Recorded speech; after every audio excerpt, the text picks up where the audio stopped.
Programme fact matters کے ساتھ میں ہوں مدثر اقبال۔ آج کا دن پارلیمان کی تاریخ کا ایک اور بڑا اہم دن ہے۔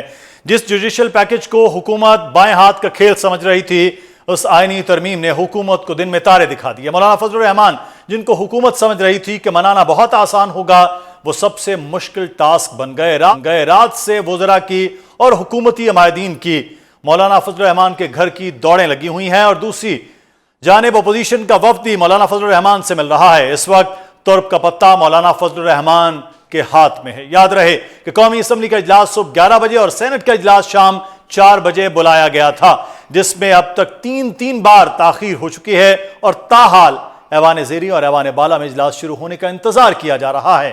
یہاں غور طلب بات یہ ہے کہ حکومت جو مشاورت اب کر رہی ہے، یہ مشاورت اجلاس بلانے سے پہلے تمام سٹیک ہولڈر سے کر لینی چاہیے تھی، اور اس کے بغیر اجلاس بلانا ہی نہیں چاہیے تھا۔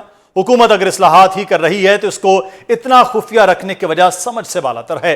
حکومت کو چاہیے کہ وہ تمام سٹیک ہولڈر سے مجوزہ آئینی مسودے کو شیئر کرے، اور اس پر ڈیبیٹ ہونے کے بعد آئینی ترمیم کو اسمبلی سے پاس کروایا جائے۔ حکومت نے اب تک مجوزہ آئینی ترمیم کا مسودہ پبلک نہیں کیا، البتہ ذرائع کے مطابق 20 سے زائد شقیں ہیں جن پر ترمیم ہو سکتی ہے۔ اس سارے معاملے کے حوالے سے اور آج دن بھر جو پارلیمان کی راہداریوں میں ہوتا رہا، آج کے مختلف حلقوں میں آج دن بھر جو خبریں گردش کرتی رہیں، اس پر بات کریں گے۔ اس وقت ہمارے ساتھ موجود ہیں سینئر صحافی تجزیہ کار منیف فاروق صاحب۔ بہت شکریہ منیف فاروق صاحب آپ کے وقت کا۔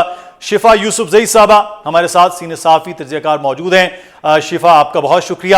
ہمارے ساتھ موجود ہیں عباس شبیر صاحب، بیورو چیف اسلام آباد ہیں۔ صبح 9 بجے آج وہ پارلیمان میں موجود تھے، اور اب تک جو ہے وہ پارلیمان سے واپسی ہوئی، اور ہم کہانیاں آج ان سے بھی سنیں گے کہ کیا ہو رہا ہے۔ مرتضیٰ رائے مسلسل پارلیمان سے ہمیں رپورٹ کر رہے ہیں، اور اس وقت بھی ہمارے ساتھ موجود ہیں۔ ان سے بھی تازہ ترین صورتحال جانیں گے کہ مولانا فضل الرحمان بھی پہنچ چکے ہیں، دیگر لوگ بھی اب پارلیمان پہنچ چکے ہیں، تو معاملات کس جانب ہیں۔ تو تجزیہ اور رائے سے پہلے میں سب سے پہلے تو مرتضیٰ رائے سے اب وہاں کی تازہ ترین صورتحال جانوں گا۔ اچھا، مرتضیٰ سے دوبارہ سے ہم رابطہ کرتے ہیں۔ عباس شبیر صاحب، آپ میرے خیال ہے 9 بجے کے قریب پارلیمان میں تھے، تو خورشید شاہ صاحب اس وقت شاید وہ آپ سے بات کر رہے تھے۔ آج دن بھر کیا ہوتا رہا ہے، اور یہ اتنا ڈیلے کیوں؟ دیکھیں، thank you very much Mudassar صاحب۔ ملک کی تاریخ میں پہلی مرتبہ ایسا ہمیں دیکھنے کو نظر آیا کہ 3 بار قومی اسمبلی کا سیشن ملتوی ہوا، 3 بار سینٹ کا سیشن ملتوی ہوا، وفاقی کیبنٹ جو تھی وہ بھی بار بار ملتوی کر دی جاتی تھی۔ پیپلز پارٹی نے تو اپنا ہوم ورک سارا مکمل کیا ہوا تھا، پیپلز پارٹی کی جو مشاورت تھی وہ بالکل مکمل تھی، جو ان کا پوائنٹ آف ویو تھا وہ اپنے سٹینڈز کے اوپر مکمل طور پر قائم ہے۔ دوسری طرف اگر ہم حکومت کی بات کریں تو بہت زیادہ مشکلات آج ہمیں حکومت کو نظر آئیں۔ صبح 9 بجے خورشید شاہ جی پہنچ گئے، جو پارلیمنٹ کی خصوصی کمیٹی کا اجلاس تھا اس کی صدارت کے لیے۔ نوید قمر صاحب وہاں پر آئے، اعظم نذیر تارڑ تھے، اسحاق ڈار صاحب تھے۔ انٹرسٹ مجھے اتنا نظر نہیں آیا کیونکہ صبح کال کی گئی تھی یہ میٹنگ۔ اس میٹنگ کے اندر یہ فیصلہ ہوا کہ قومی اسمبلی کا اجلاس 11 بجے کی بجائے شام تک کر دیا جائے، 4 بجے تک، کیونکہ جو حکومتی وزراء تھے جب انہوں نے خورشید شاہ جی کے ساتھ یہ چیزیں شیئر کی تو بڑا کلیئر ان کو نظر آیا کہ ابھی یہ معاملات قابو میں نہیں ہیں، ابھی یہ معاملات حل طلب ہیں۔ مولانا فضل الرحمان کے حوالے سے رات گئے بھی بڑی کوششیں ہوتی رہیں کہ مولانا صاحب کو منایا جائے، لیکن مولانا صاحب ابھی تک نہیں مان رہے۔ مولانا صاحب اپنی جگہ پر اڑے ہوئے ہیں، اور وہ کہہ رہے ہیں کہ جو میں کہنا چاہ رہا ہوں اس کو آپ سمجھیں۔ وہ کیا کہنا چاہ رہے ہیں مدثر صاحب بڑا کلیئر ہے، وہ کہنا چاہ رہے ہیں کہ جلد بازی کے اندر اس بل کو منظور نہ کروایا جائے، تھوڑا سا ٹائم لیا جائے۔ تو اس لیے قومی اسمبلی کا اجلاس بار بار ملتوی ہوتا رہا۔ بڑا ہی کنفیوژن ہے وہاں پر پارلیمنٹ کی راہداریوں میں۔ جو اپوزیشن اراکین ہیں ان میں بھی بڑی کنفیوژن ہے، وہ بھی کبھی مولانا صاحب سے ملتے ہیں۔ اچھا، اپوزیشن کی طرف سے ایک چیز میں یہاں جو آپ نے بڑا پوائنٹ کیا کہ بڑی کنفیوژن ہے، منیف فاروق صاحب، کنفیوژن معاملہ ہے کہ تمام سیاسی جماعتیں جو اتحادی ہیں، جو حکومت میں ہیں، جو نہیں ہیں، وہ ساتھ ہیں حکومت کے، لیکن مولانا فضل الرحمان جن کے بڑا اچھا ویژن حکومت کے ساتھ رہا ہے، صرف ان کو منانا تھا، یعنی کہ ایک جماعت، ایک مولانا صاحب، اگر ان کو منایا نہیں جا سکا تو پھر کیا وجہ تھی کہ حکومت اناؤنس بھی اجلاس کر رہی ہے، بل بھی لانے کی بات کر رہی ہے، تو مولانا سے پہلے معاملات طے نہیں ہوئے اور اجلاس کا اناؤنس کروا لیا گیا؟ دیکھیے مدثر، جو اصل ایشو ہے وہ مولانا صاحب کا ناراضگی حکومت سے تو ہے ہی، اور مس کیلکولیشن بھی آپ کو حکومت کے پارٹ پہ نظر آتی ہے، لیکن مولانا صاحب کی اصل ناراضگی، اصل شکوہ وہ ان کا پاکستان کی اسٹیبلشمنٹ سے ہے اور وہ اب کا نہیں ہے, وہ کافی پرانا ہے. اور خاص طور پر وہ 2024 کے انتخابات سے تو بہت زیادہ اور وہ کلیئر ہو گیا, سب کے سامنے آ گیا. اور اس میں باقاعدہ طور پر انہوں نے کہا کہ ساروں نے اپنے معاملات درست کر لیے, مولانا صاحب کو کسی نے اعتماد میں بھی نہ لیا. بہت سے عام ایشوز مولانا صاحب سے مشاورت کو حکومت نے سمجھا اور یہ سمجھا کہ شاید مولانا صاحب آن بورڈ آ چکے ہیں, جبکہ مولانا صاحب نے اس وقت یہ ارادہ کر رکھا تھا اس دفعہ کہ جب تک وہ ہر چھوٹی سے چھوٹی باریک سے باریک چیز کو خود نہیں پرکھیں گے اور ان کی شورا نہیں پرکھے گی, تب تک حالات درست نہیں ہوں گے. جہاں تک بات ہے مسودے کی, تو یہ بات درست ہے کہ مولانا صاحب تک فائنل مسودہ بھی نہیں آیا, اور جو مولانا صاحب نے تجاویز دی یا انفیکٹ جو چیزیں ٹرمز اپنی بتائیں ان کو انکارپوریٹ کر کے ابھی مکمل چیز مولانا صاحب کے سامنے نہیں آئی. اس کا نتیجہ یہ نکلا ہے کہ اس وقت ایکچوئل ڈرافٹ کسی کے پاس اس طرح سے مکمل طور پر ہے ہی نہیں. اور جو ایک ایشو ڈیولپ ہوا لیٹلی وہ یہ تھا کہ چند دوستوں نے کوشش کی مینگل صاحب سے رابطہ کرنے کی, چند دوستوں نے کوشش کی مولانا صاحب سے رابطہ کرنے کی. مولانا صاحب نے مائنڈ کسی کا نہیں کیا, لیکن اپنا پیس آف مائنڈ دیا بھی کسی کو نہیں. اور اس کی وجہ سے ابھی جو معاملہ ہے وہ بیچ میں جھول رہا ہے. مسئلہ نمبرز کا نہیں ہے, بہت مصدقہ اطلاعات ہیں کہ نمبرز کا ایشو ریزالو ہو چکا ہے. مسئلہ ہے اس براڈر کنسنسس کا جو کہ اب تک اچیو نہیں ہوا. اور مولانا صاحب انفیکٹ آج سب کو یہ سبق سکھا رہے ہیں کہ جب آپ نہیں کسی کو اعتماد میں لیتے, عزت کسی کی تکریم کو سامنے نہیں رکھتے اور اپنے معاملات سٹچ اپ کر لیتے ہیں, تو پھر آپ کو کوئی نہ کوئی وقت آتا ہے کہ آپ کو ہزیمت اٹھانی پڑتی ہے. اب حکومت کے اتحادیوں کی یہ پوزیشن ہے کہ سارے حکومت کو تقریباً منہ چڑھا رہے ہیں. مطلب جو سیاسی بصیرت ہے اس پر مسلم لیگ نون پر تبرہ بھیج رہی ہے. پیپلز پارٹی کے لوگ بھی, دوست بھی کہہ رہے ہیں کہ ان سے کوئی کام درست نہیں ہوتا, مینج نہیں ہوتا. وہ پھر پرانی مثالیں بھی دینے لگ پڑتے ہیں. ایم کیو ایم کے دوست بھی یہی کہتے ہیں کہ بھئی آپ عجیب کام ہے آپ کا, آپ پارلیمنٹ کے اندر لیڈ کر رہے ہیں ان دا سینس کہ اتحاد کے اندر سب سے بڑی جماعت آپ کی ہے اور آپ کے ساتھ تو اسٹیبلشمنٹ بھی ہے, پھر بھی آپ سے چیزیں سٹچ اپ نہیں ہوتی. اور جب کرنے کا وقت تھا آپ نے اس وقت نہیں کیا. یہ لاسٹ مومنٹ پہ یہ آپ جو وفد بھیجتے ہیں ادھر ادھر, اس کا فائدہ کیا ہوتا ہے دیکھیے.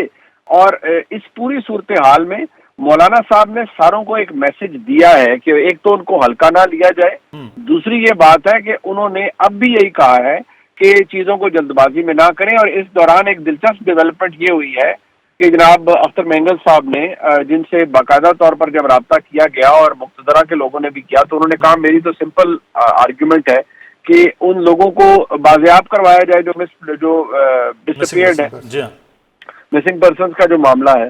اب ریسنٹلی کچھ ایسا ہوا ہے کہ مینگل صاحب نے بھی اپنا ایک وفد بھیجا ہے, ان کی جماعت کے لوگ گئے ہیں پارلیمان کے اندر, سنجرانی صاحب بھی وہاں گئے ہیں.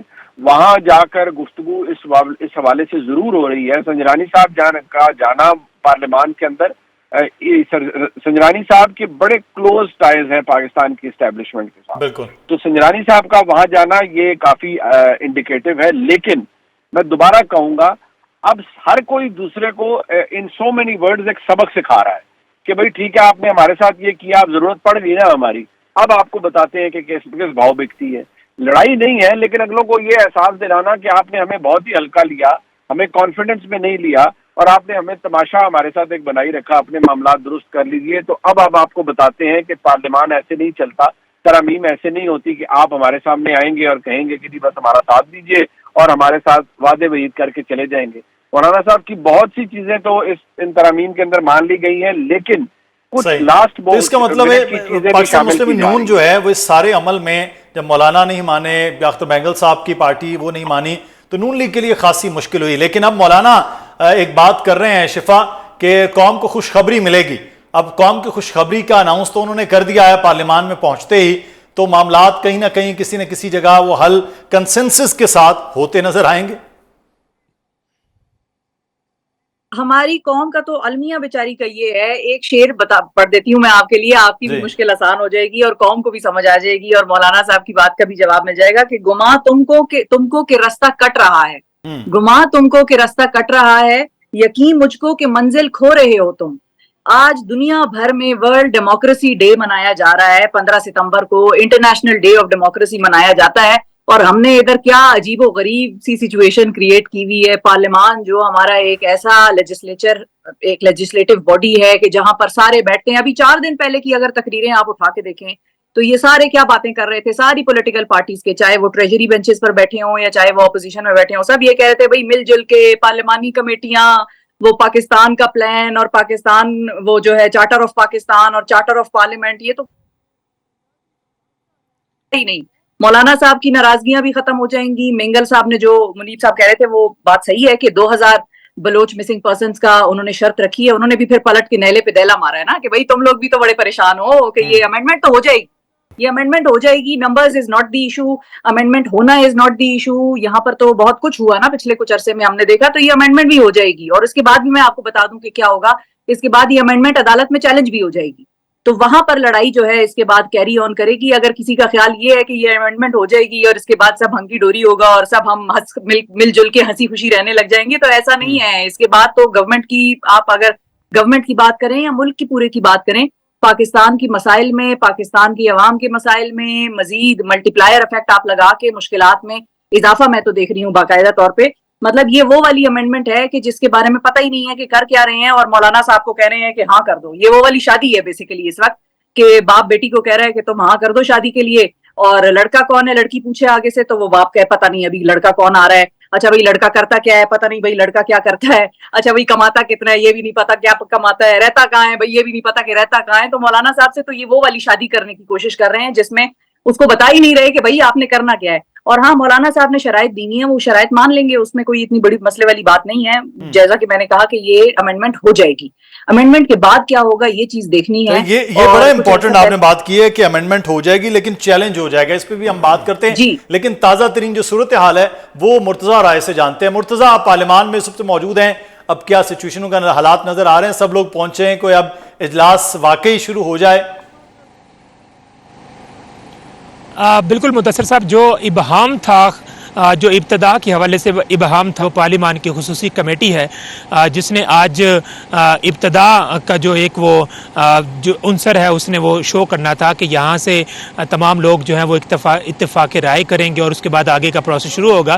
تو وہ ابہام اس پارلیمانی کمیٹی کے حوالے سے اب کم از کم ختم ہو چکا ہے, کیونکہ مولانا فضل الرحمان یہاں پہنچ چکے ہیں اور آپ کے سامنے وہ فوٹیج بھی آ گئی ہوگی. تمام لوگ بڑے ہنسی خوشی اس پارلیمانی کمیٹی میں بیٹھے ہوئے ہیں اور یہ کمیٹی کا آغاز ہو چکا ہے اور اس کمیٹی میں اب اتفاق رائے پیدا کیا جائے گا.